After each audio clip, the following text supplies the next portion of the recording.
Hello dear friends, Assalamu alaikum warahmatullah. Well, my name is Sajam Abir and this is my friend Nafis. We both read in Mamisinjila school and today we are practicing a dialogue from our class textbook of class 8, page 108. My roll name is Rati and his roll name is Raihan.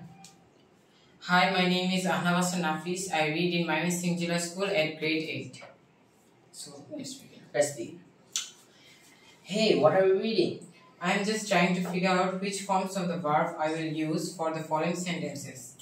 Okay, what is the solution and how are you trying to do that?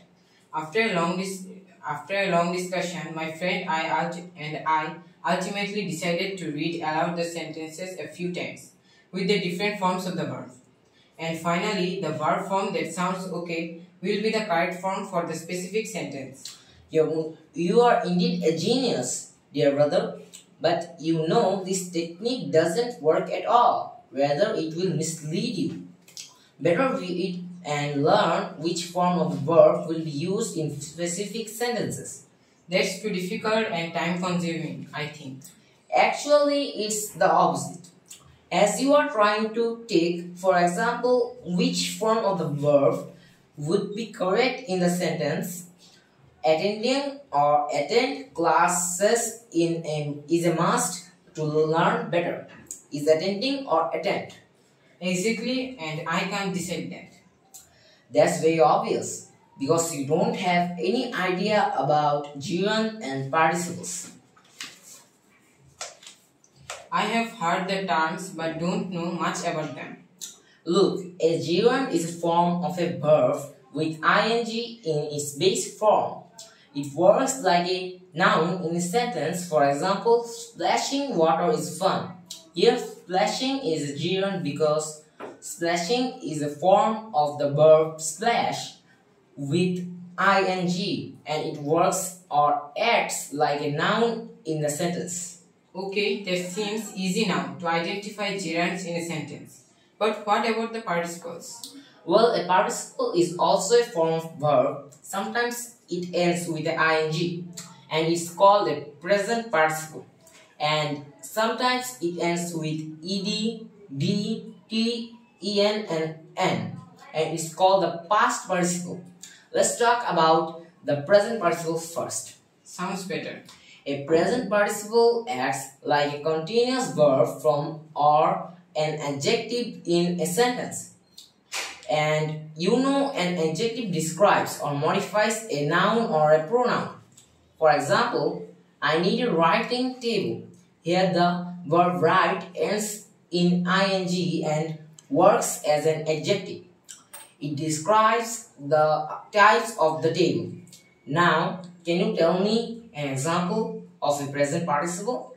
Yes, for example, I can say I like exciting sports like cricket or boat race. Here, exciting is a present participle and is working as an adjective. It describes the nature of a sport. Great! So let's talk about past participles.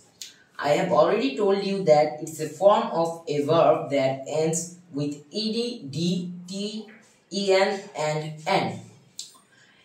It also acts like an adjective in a sentence. For example, you can say, don't drink polluted water. Here, polluted is an example of past participle as it describes the condition of the water. So you see both writing and polluted are two different forms of verbs and work as adjectives in sentences. So they are called participles. I got my answer, but what about the next one? To get the correct form of a verb in this sentence, you have to know the infinitive and its use.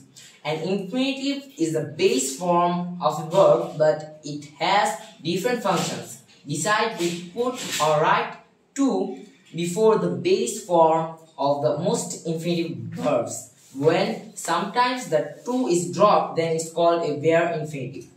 The infinitive is used without to after certain verbs like bid, let, make, see, hear, need, dare, help. The bare infinitive is also used after the verbs will, would, shall, should, may, might, can, could, and must. Is it too much for a day? Not at all. I am enjoying it. Please go on. That's great. Remember that an infinitive can be a main verb. For example, I want to invite all my friends to my birthday party. Hence, before invite, to has been used. It's an example of an infinitive verb. On the other hand, let the new girl introduce herself. Here, introduce is an example of a bare infinitive because you can say let the new girl to introduce herself. If you use to before introduce, it won't be a correct sentence then. So, in this sentence, introduce is a bare infinitive verb. Have you got the idea? Fair enough. Now I feel much more confident in choosing the correct form of verbs. That is gerund, participle and infinitives in these different sentences. Thank you so much, dear sister. It's okay, always for you. Thank you very much for your nice participation. Wonderful. You have brilliantly present from you and you are doing really great. Congratulations. Again, I would like to thank from the bottom of my heart.